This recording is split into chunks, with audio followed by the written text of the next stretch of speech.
In this edition of the Red and Blue Political Roundup, CBS News has learned President Trump will very likely sign an agreement to avoid another government shutdown.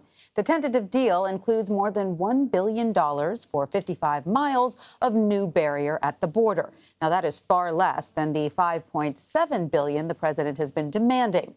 And although the president might sign the deal, that doesn't mean he's happy about it.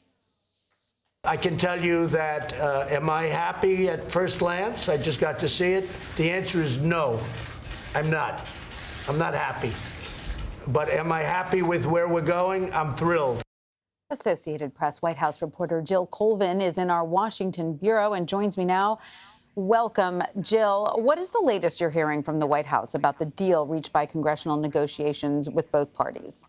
Well, you heard there the president was speaking today at a cabinet meeting, making clear that he was not happy with the deal. He said he was not thrilled with the idea. But what we are hearing from people in the White House and sources close to the White House is that they believe that the president will likely choose to sign this deal to avert a government shutdown at the end of the year. I want to be very careful here and add a whole lot of caveats because we know this president and we know that there have been instances in the past where the president has signaled he was going to do something and then at the last minute he has chosen not to do that.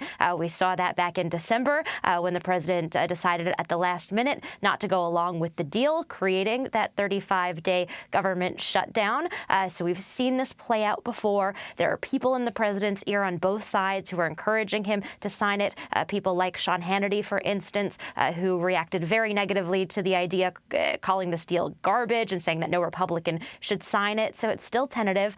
The White House is also still at this point really waiting for the final deal, waiting for a paper copy of what they've decided. But the president sat down today with Senator Richard Shelby, who briefed him on the parameters, and his tweets this evening after that briefing sounded a little bit more positive. Now, what the plan in the White House right now sounds like it's shaping up to be is that the president, if he chooses in the end to sign this deal, they were also planned for the president to sign additional executive action that would allow them to be able to access other pots of money across the federal government and try to use those pots of money to build the wall. That way the president can say, look, what Congress gave me was a down payment, is the terminology that a lot of senators have been using. We'll be able to use that money as a down payment, but we'll also be able to invest far more money, billions of dollars, in the wall by reappropriating money from, for instance, military construction projects or disaster relief money. So he can essentially save face and sign the bill that way.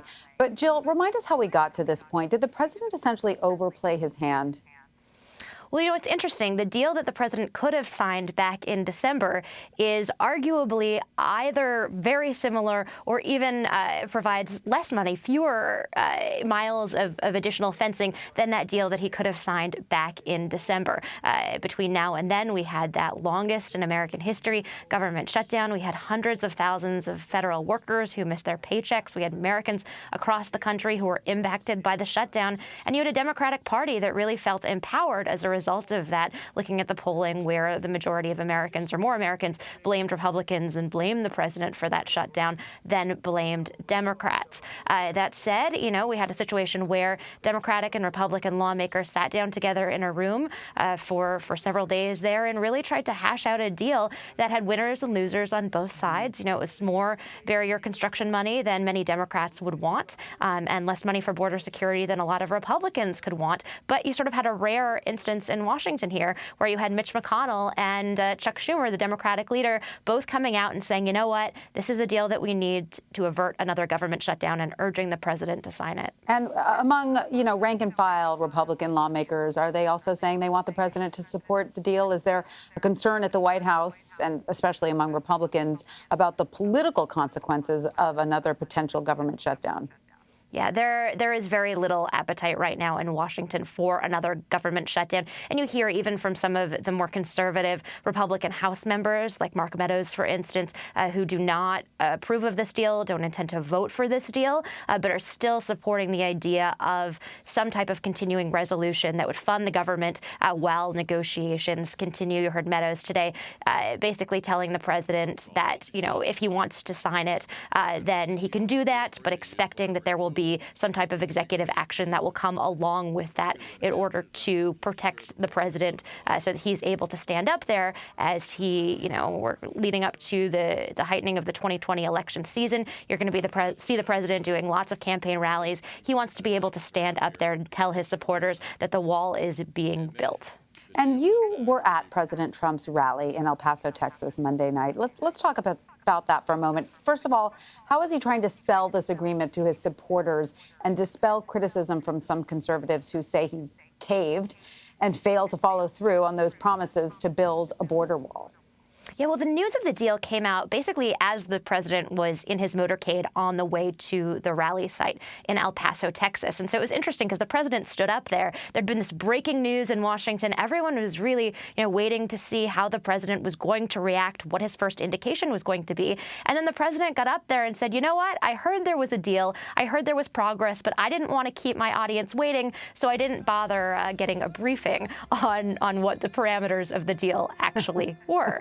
So he stood up there and he sort of gave the same reaction as he had to one of the debates over border ice bed spending that had happened over the weekend, talked about that, didn't really address the deal, but he did insist throughout his speech that work on the border wall is already being completed. There were these big banners that he stood underneath that said, finish that wall, when supporters at the rally started chanting, build that wall, build that wall. That chant we heard so many times in 2016. Trump stopped them and said, no, I want you to actually be chanting, finish that wall. So the president has been trying to say that this work is already done, despite the fact that it hasn't yet. There have been replacement sections that have been built, but those 14 miles of new barrier haven't actually been erected He's trying to change the narrative a little bit and bring it into a question of semantics there.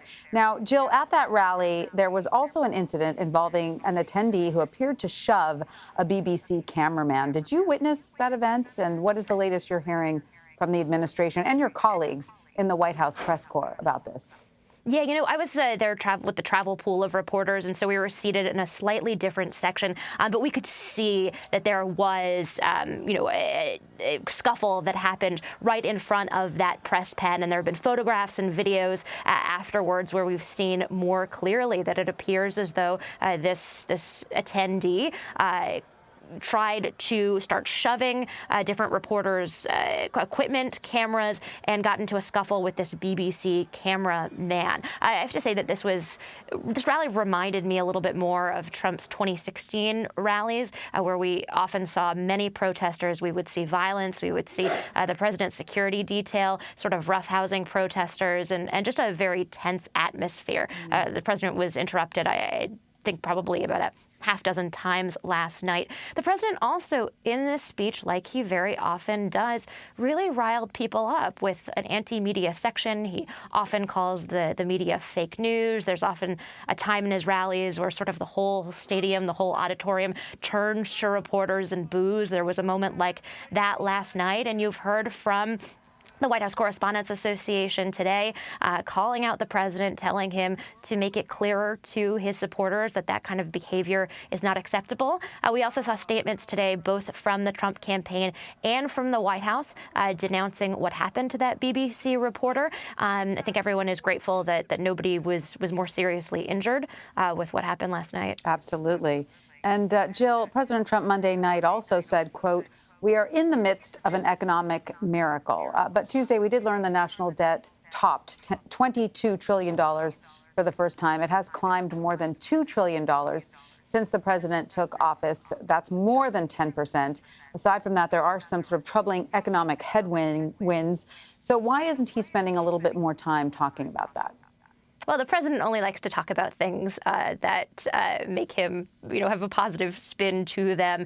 And it's interesting, the president during his election campaign sometimes talked about the debt. He, pledged that he was going to be able to stamp it out. I think he said at one point 2 years. But the debt is really not something that the White House likes to talk about. They have argued that the tax cuts that the president signed into law at the end of last year would spur economic growth, which would wind up sort of covering the debt because economic growth would be so significant. That's something that economists have really pushed back on, so that there's no evidence, so that the math doesn't really add up. But the president instead likes to focus on things like job numbers, the unemployment rate, things where they have seen more positive signs. But you do hear, concerns from economists who worry, especially that the president's trade policies are going to wind up having a very negative effect on the economy. The president has set this March 1st deadline for trade talks with China, threatening to increase tariffs there.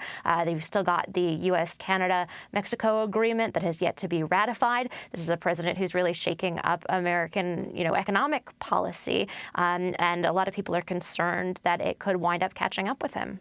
All right, Jill Colvin in Washington, we thank you for your time. Thank you.